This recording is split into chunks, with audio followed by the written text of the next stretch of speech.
Welcome to Roadmap and our latest episode. Today's podcast is One Job, Many Jobs, and the tale of two of our grads, Polly and Dave, 10 years on since joining Auto Trader as bright-eyed and bushy-tailed grads circa 2012. Both now leaders in our products and tech community. Can't even get that out. So hi Polly.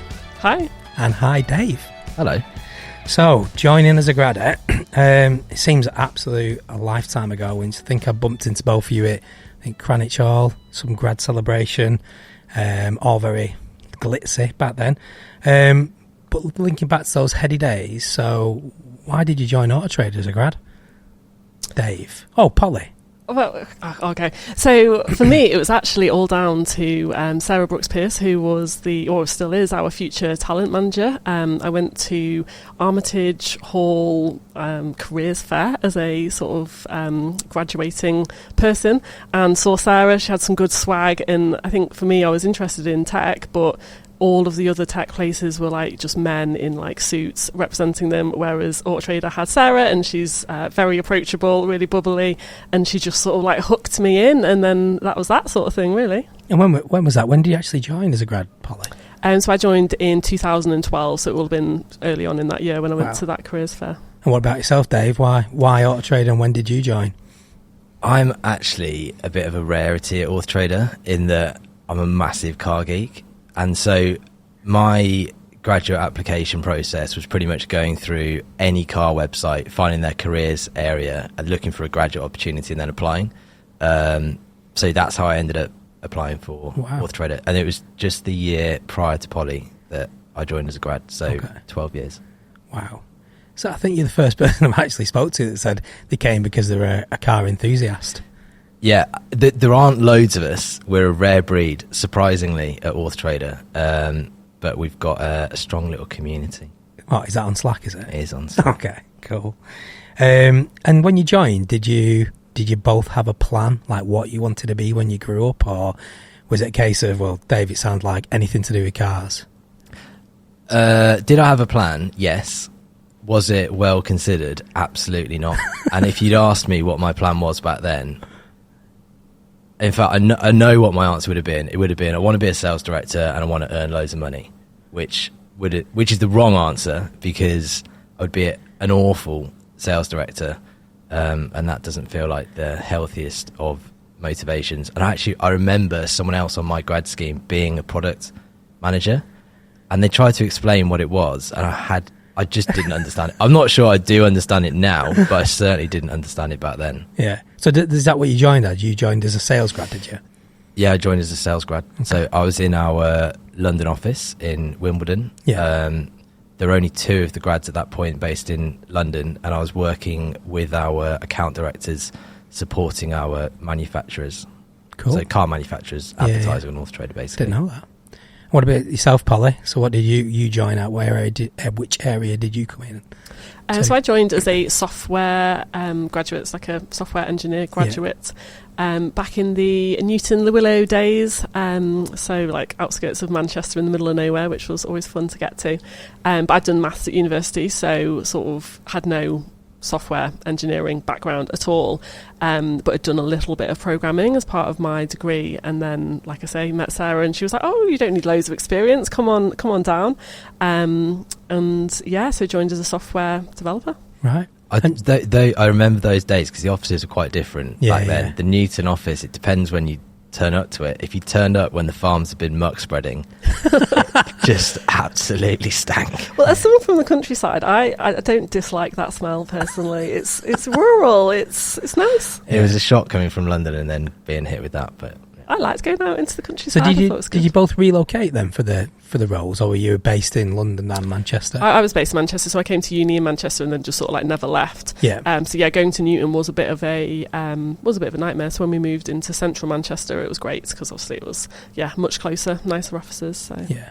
What about yourself, Dave? Did you move to London for the role, or were you already there? No, I did. I moved to London. I was living in Solihull, so in the Midlands, and I moved down south. I had no intention or aspiration to move to London at all, but I'm now very happy that I did. Yeah. So when we were talking beforehand, we were saying it's interesting because you look on your CVs and you've had one job, Auto Trader since babies, and it's something I think, because you both do talks outside of work, is people have gone like one job, but has it been one job, or have you traversed the different career paths while you've been here, Polly? Yeah, definitely feels like lots of different jobs. I think even, so for myself, I was in tech for, 8 years? So I was a graduate, and then by the time I stopped being in tech, I was a tech lead. And even just being a technical person, like a technical lead, it felt like I had multiple jobs. You'd work on different teams. You'd be on the consumer side of the business, or you'd be on the retailer side of the business. Auto Trader itself changed a lot in 2013, 2014, culturally, physically, location wise, when we moved to Manchester. So there's been so many different changes, both as a organisation, but then even within your role, depending on which bit of the business you're working in, it feels quite different. It's different concerns, different things that you're prioritising for. So yeah, it feels like I've had a lot of different jobs. Yeah. And Dave, what about yourself? Does it similar feeling? It is a similar feeling. I guess I have had a few different jobs because I started in sales, like I said, which is wildly different to what I do today. And then I moved into data analysis, an insight, sharing insights with our customers to allow them to make the most of their advertising on Auto Trader. And then I moved into product, and then within product, like Polly says, even when you're in the same job, you end up doing very different roles depending on the project or the product, or even just the life cycle of the product that you're working on. So yeah, it's been very, very varied. Yeah, and the sort of the hops you made, was that something that you were looking for those opportunities, or did someone open a door and say this might be an avenue you want to go down? So from sales to data analysis and insight, that was definitely something that I actively went after. Right. It was pretty clear early on that sales was probably not where I was going to add the most value, let's say. Why? I can see you smiling, so I'm interested now. God, do I want to admit this? So there was a day when I got a phone call off one of our sales directors who's still in the business, and they said, I've just had a call from one of our customers, and they said that it sounds like you don't care. And I was like, oh, no, that's not the intention at all. But I wasn't motivated by it. It wasn't something that fulfilled me. Yeah. So it meant that I wasn't, we talk about bringing your best self to work. I wasn't bringing my best self to work because it wasn't the right job for me. Yeah. So I lent into the area of that job that I did enjoy, which was the data and the more analytical side of things. Yeah. So I sought out that job, and that did suit me much better. I enjoyed it a lot more. I was adding more value, and I joined customer meetings from a completely different perspective. Yeah. So I enjoyed that. But then the move into product, that wasn't something that I really actively sought out. What actually happened was my role as a data analyst was made redundant. So I was made redundant, but it wasn't like a personal thing. It was the whole team was made redundant because they were relocating from London to Manchester.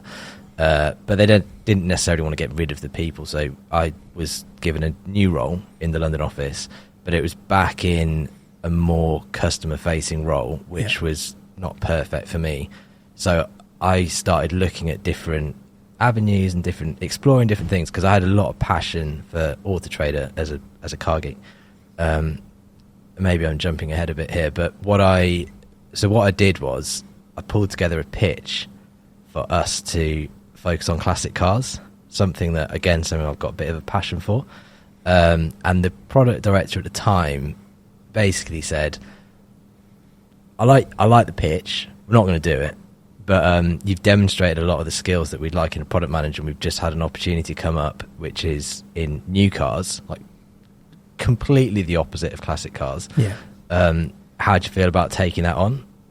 And I was just like, yeah, brilliant. That sounds like a lot of fun. When was that, Dave? So if you joined as a grad 2011, was it? Yeah. It was. So when was the first hop into data analysis? I'm not very good with dates, but maybe moving into the data analysis was 18 months in. Right, so that really I'd got quite quite early on, really. Fairly early on. Yeah. It was still customer facing, but with the data focus. And then it was maybe 2 or 3 years later that I moved into product. Right. So it's probably like six-ish years ago. Wow.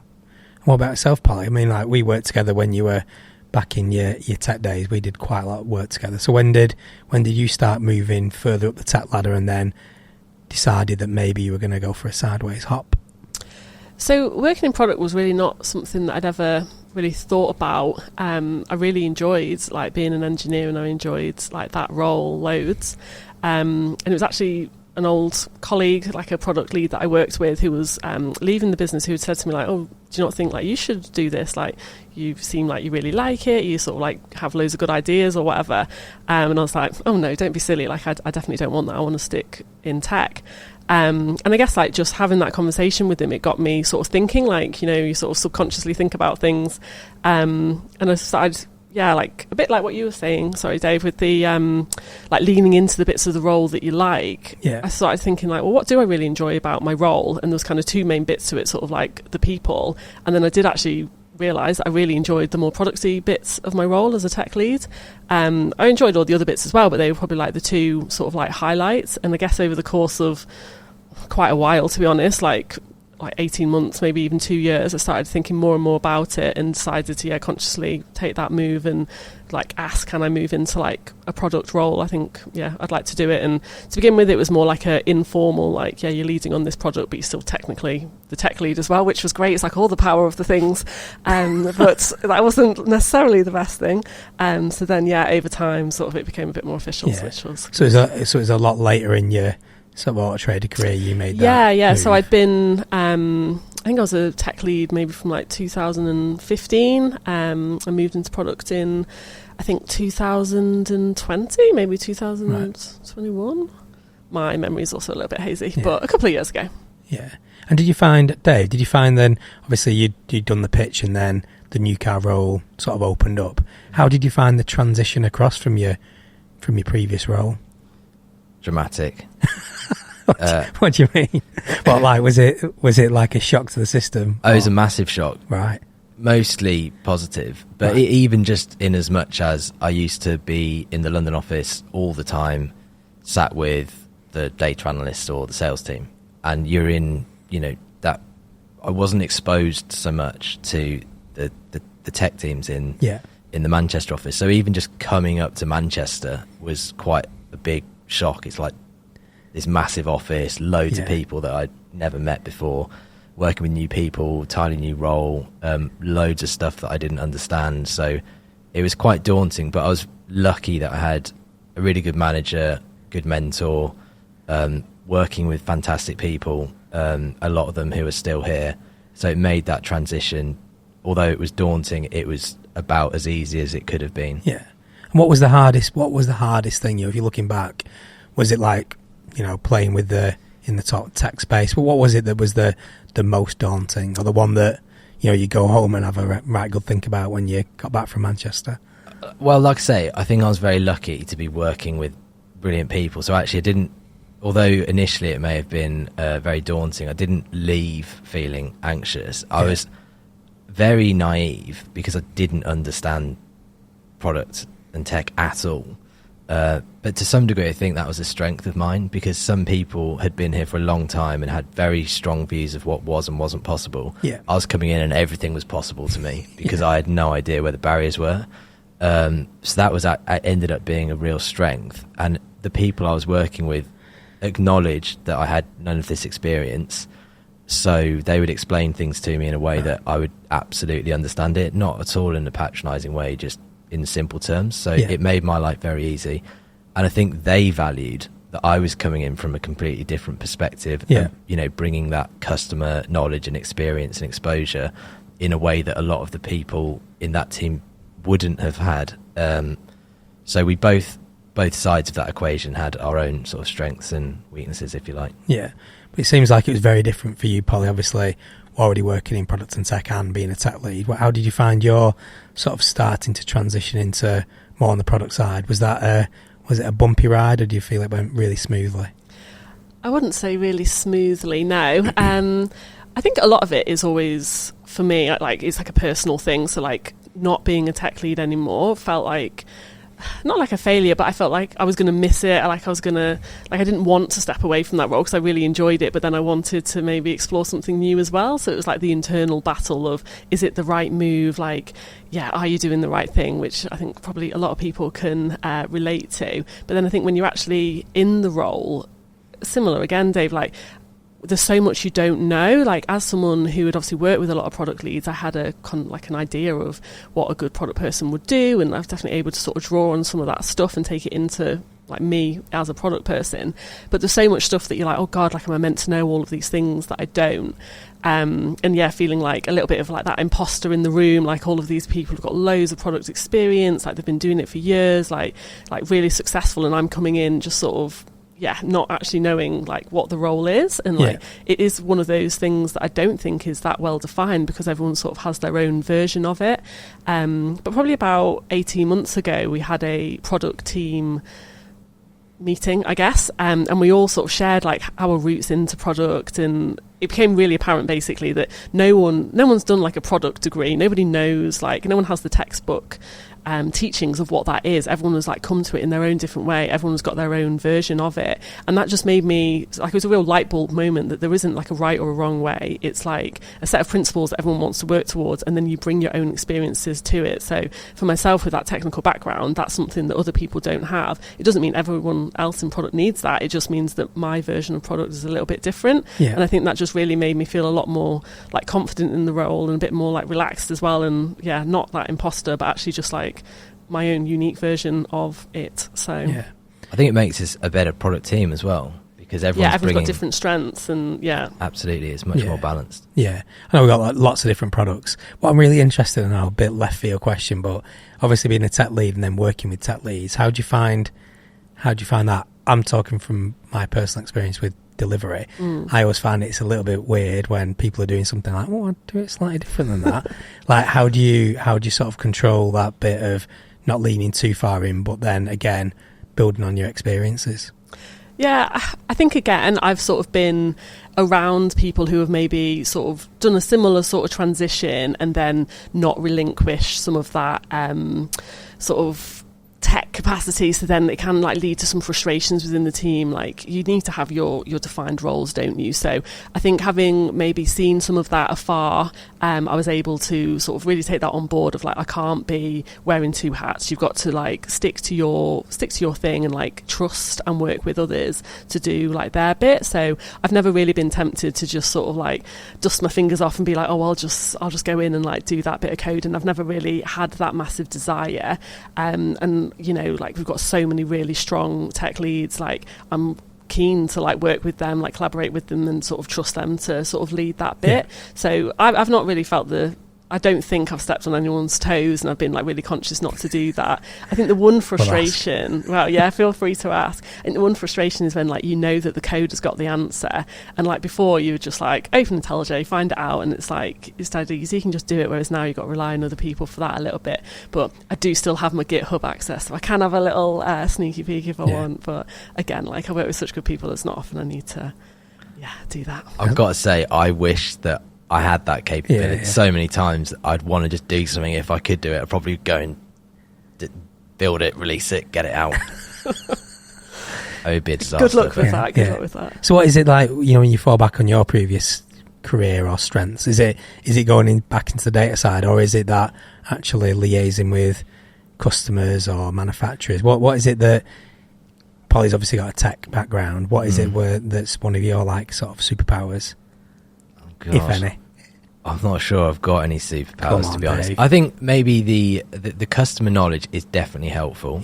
But having not spent loads of time with, at least certainly not to the same extent that I used to, I can still lean on it, but not to the extent that I would have. Now I think bringing our customer facing people into the sessions is really important to get that view firsthand, particularly as the market's just moved on so much in the last, even in the last 12 months, but certainly in the last five years.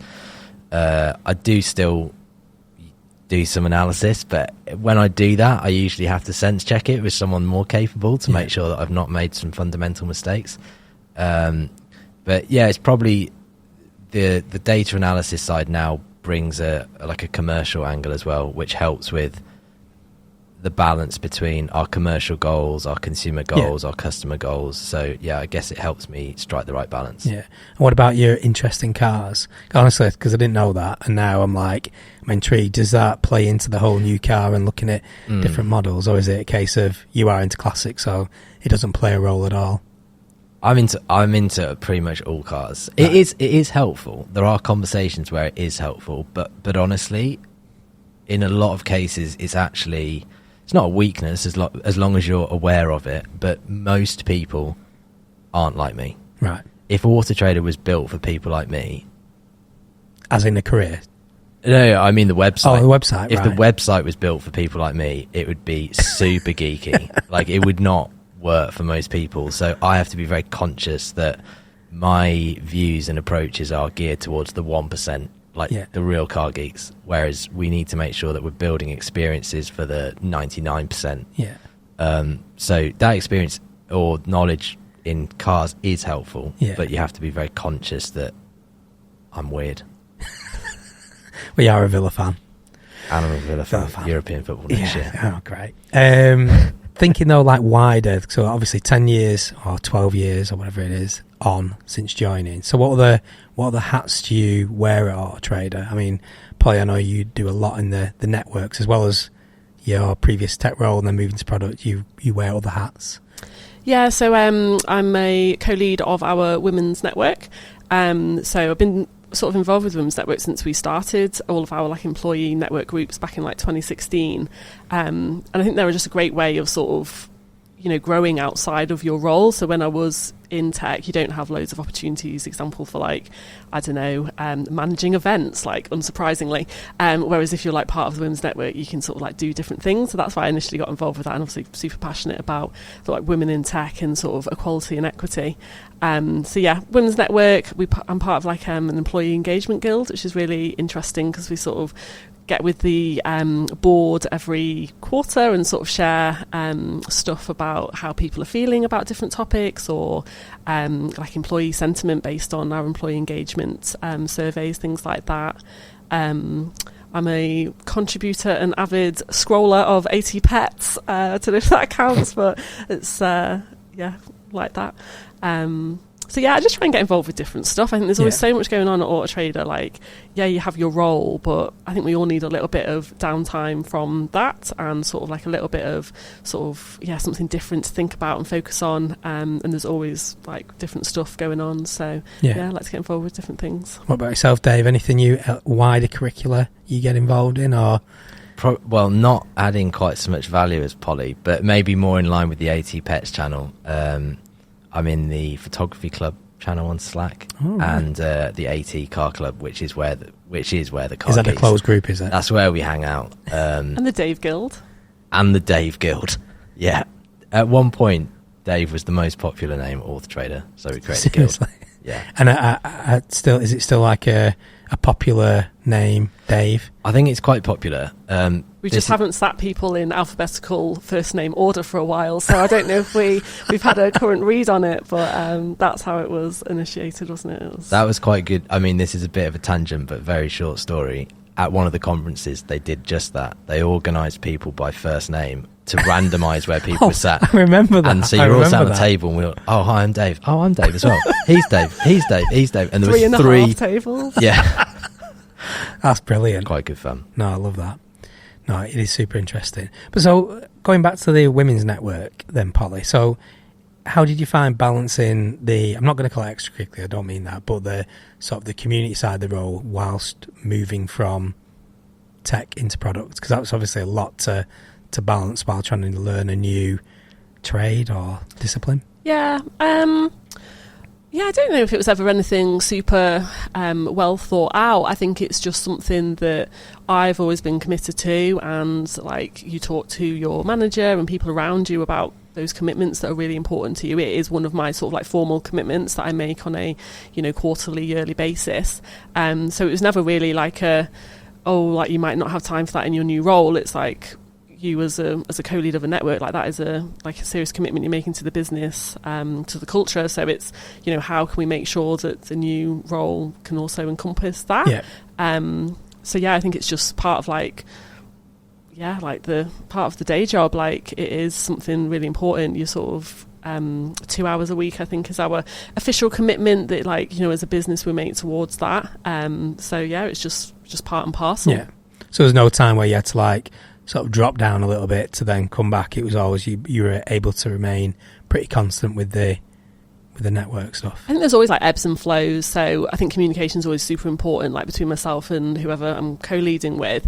So at the moment, myself and Rebecca will talk about how are you fixed for time? Do you want me to lean into this month, or vice versa? So I think it's always something that allowances can be made, but that's that sort of serious commitment. It is something really important to me. So I might need to miss this particular meeting, but I'm always going to be there next time because it's a priority. Yeah.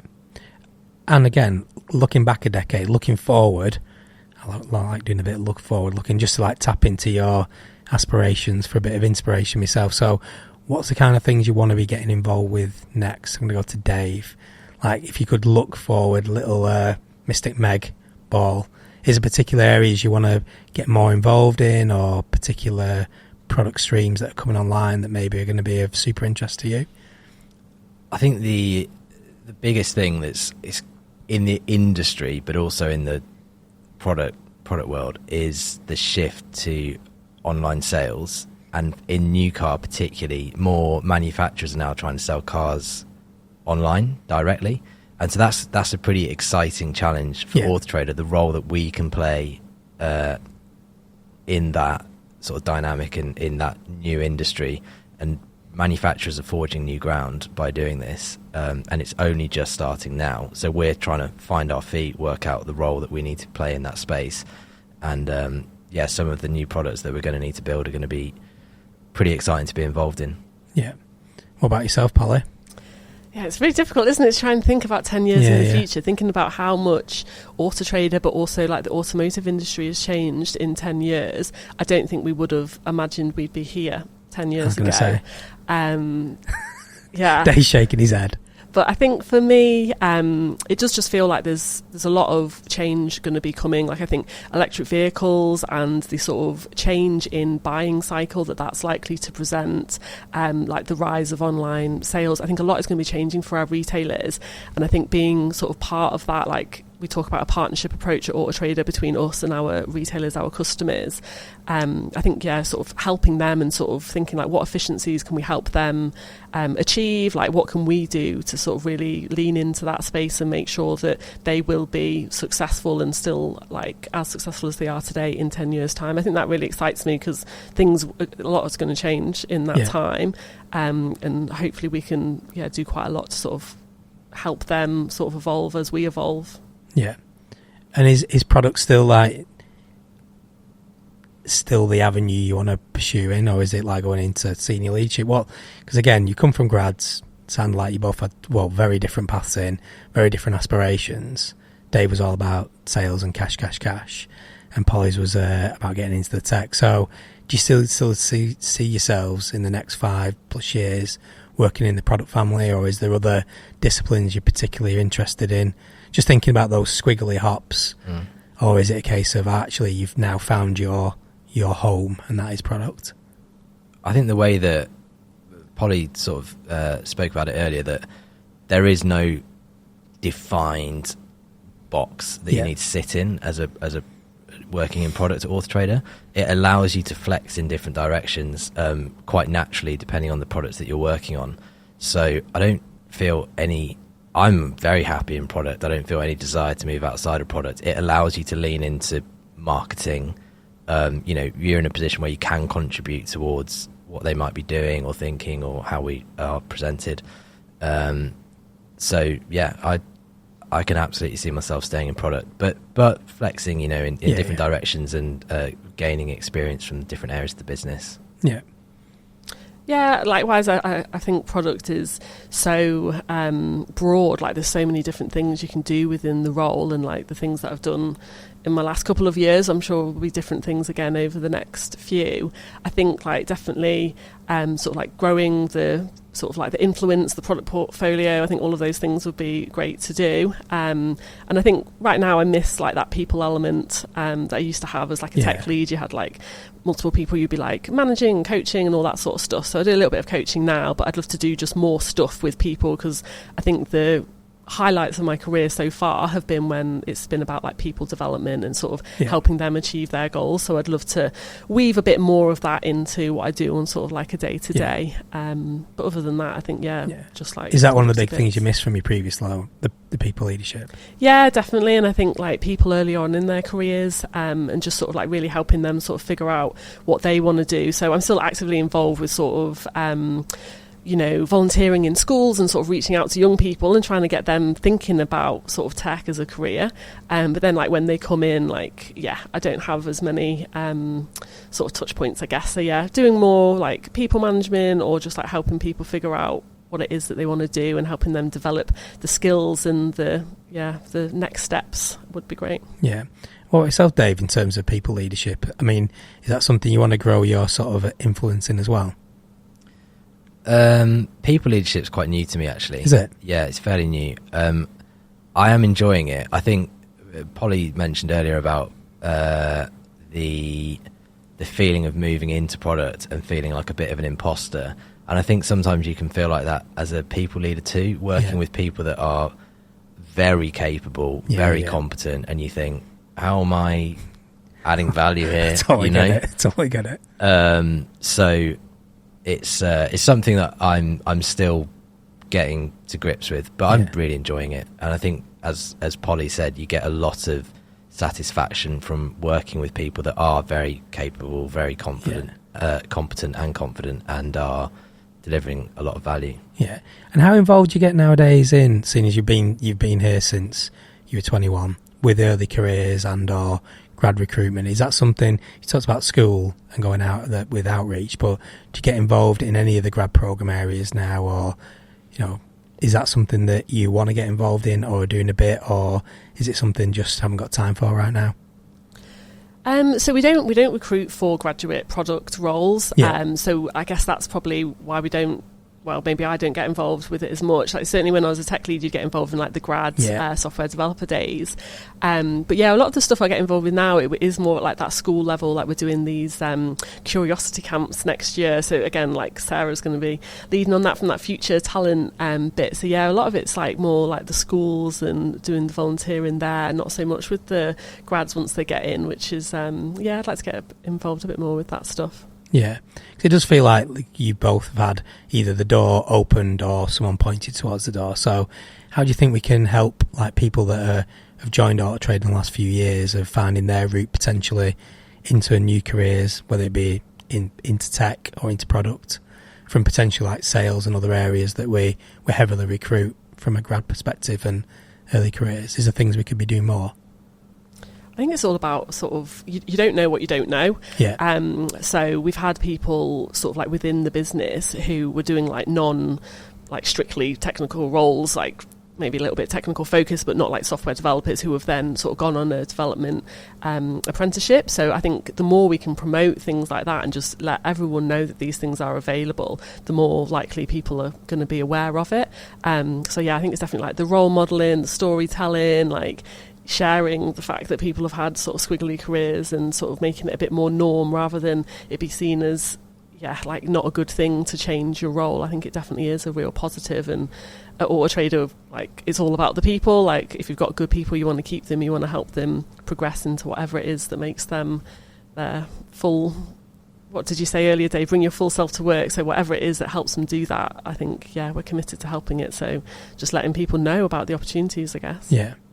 And when you look back, then go back to your early careers as grads, what sort of advice would you give yourselves at this point? If you could wind back time, whether either to accelerate the moves you made, or is it a case of I'd follow the same path exactly again? I was probably pretty confident, cocky, as a grad. I can't see that, Dave. I would probably tell myself there's no shortcut for experience. You can't shortcut experience, but value all of the experience that you get, good or bad. And I do remember, everyone has more challenging times in their career, but actually a lot of those more challenging times have made me much better at my role now. Whether it's doing jobs that didn't really suit me, it's really valuable to learn that is not something I enjoy or where I add the most value. Or much earlier on in my career, when I've had managers that weren't fantastic, you can learn from the things that they've done badly. You'll never make that mistake, and so it will make you a better manager. So I guess I would tell myself, value all of this experience so early in your career. You don't need to race to sales director or whatever I thought I wanted. Value all of that experience, because it'll make you a better manager and add much more value. Learn about what you actually want to do. Yeah. Was there any point though, Dave, when it sounded like, when things weren't going quite to plan, that you thought this just isn't for me, full stop? Or did you always have that glimmer, because you talk like positively about the harder lessons? Do you always have a glimmer that AT was still for you even when it was tough? Oh yeah, absolutely. AT was absolutely for me. And I think, when I talk about being made redundant, like I say, it was just that team was made redundant and we were looked after and they found this new role. So actually, as much as that could have been a really difficult experience, it was made fairly positive as it could possibly be. And never lose sight of your goal. Classic Cars now has a home on Auth Trader. This whole thing's been a ruse to get that Classic Car page live. So yeah, I mean, I would have found it difficult at the time, but looking back, it was actually a really valuable experience. Yeah, no, I sort of get you where you're coming from. Like, I've had some shockers in the past and scars from it, but it does all add up in time. And what about yourself, Polly? If you could go back to that maths grad who I think I met a couple of weeks in, and then we didn't meet again for a few years, what would you say to yourself if you could go back to 2012? Question. I think... I don't know. I think I definitely wouldn't sort of change sort of the path that I took. I think I've had a lot of really good experiences along the way. I think maybe just a little bit more time to reflect. I think like having that conversation with an ex-colleague who was like, oh yeah, I think you'd be really good at product, that sort of sparked me to actually spend some time thinking about what I enjoyed, what I wanted to do more of. And that's probably something I should have been thinking about anyway. And looking back and like reflecting on like my career to that point as well, like if I had sort of taken a step back, taken a little bit of time to really reflect on what I'm enjoying, what I'm not enjoying, where I need to actually, have a conversation about, making something different. I think if I just, spent more time to reflect and actually have that more holistic view, then I probably could have made some more sort of positive changes at different points. So definitely sort of carving that time out to just sit there and think. What do you enjoy, what do you not enjoy, what is it you're like aiming for, rather than I think sometimes you just go and you don't really think about what the direction is or where that end goal is, or what you're really enjoying, what you're not. So but it's hard to take that time out and reflect, isn't it? Especially when things are just full on. Yeah, but I do always think that you get so much out of it that it makes you work more efficiently or, smarter. Like, you don't want to be a busy fool, do you? So, taking that little bit of time to pause, really think about it, even if it's like an hour, like you can just come back with a much more efficient plan, I think, and more considered. And is that something you're able to do? Feel like you've learned over time how to actively reflect and then move on from situations, like leave the sort of the baggage at home, like sort of thing? I try to. I think definitely like myself 10 years ago, I'm a very different person. But leaving stuff at home, I think that's a difficult thing because you can't do that, can you? Like you at work, you are you. You're not. I don't believe in this whole two different versions of yourself. Like you're always you. And I think it's not about trying to dismiss anything, but learn from it, grow from it, and sort of like take that forward. So trying to be more reflective and sort of carve that time out where you need it, I think is something I try to do. But like you say, you're busy, so it's hard to do. But have it at the back of your mind to try and prioritise. Cool. That's brilliant. So, anything else you'd like to sort of throw out there in terms of any future joiners for Auth Trader that might be listening in? I would say don't think you know what Auto Trader is, because I don't own a car. I've never owned a car. I don't particularly like cars. So you're like the antithesis to Dave. Yeah, exactly. So you don't have to be a car geek to work at Auto Trader, and I think don't write us off until you sort of know what it is. And I think Auto Trader's culture is great. Obviously, I don't have loads to compare it to because I haven't worked somewhere else. But just by the amount of people who sort of leave and come back, you can see. I just saw someone earlier who was on my graduate program who's just come back. No way. Yeah, so I was just like, oh, okay, that's interesting. It's nice. It's it's one of those you can. You can take the person out of Auto Trader, but you can't take the Auto Trader out of the person, maybe. And Dave, you'd be going, it is a place for car geeks if you really want to be here. Well, it can certainly accommodate car geeks. Yeah. I'd echo absolutely what Polly just said there. And I think the fact that we're both still here, more than a decade on, the door's not locked, we can leave, but we're still here. I haven't checked. No, so I think that's evidence in itself that it's a great place to work, and it's changed so much over the last 10 years, and it's it's mad, isn't it? Anyway, thanks to you both. Good to have you in the room, taking time out of your busy schedules. Hope you've had as much fun as I have, grilling you. And thanks for listening, and the listeners tune in for the next episode soon.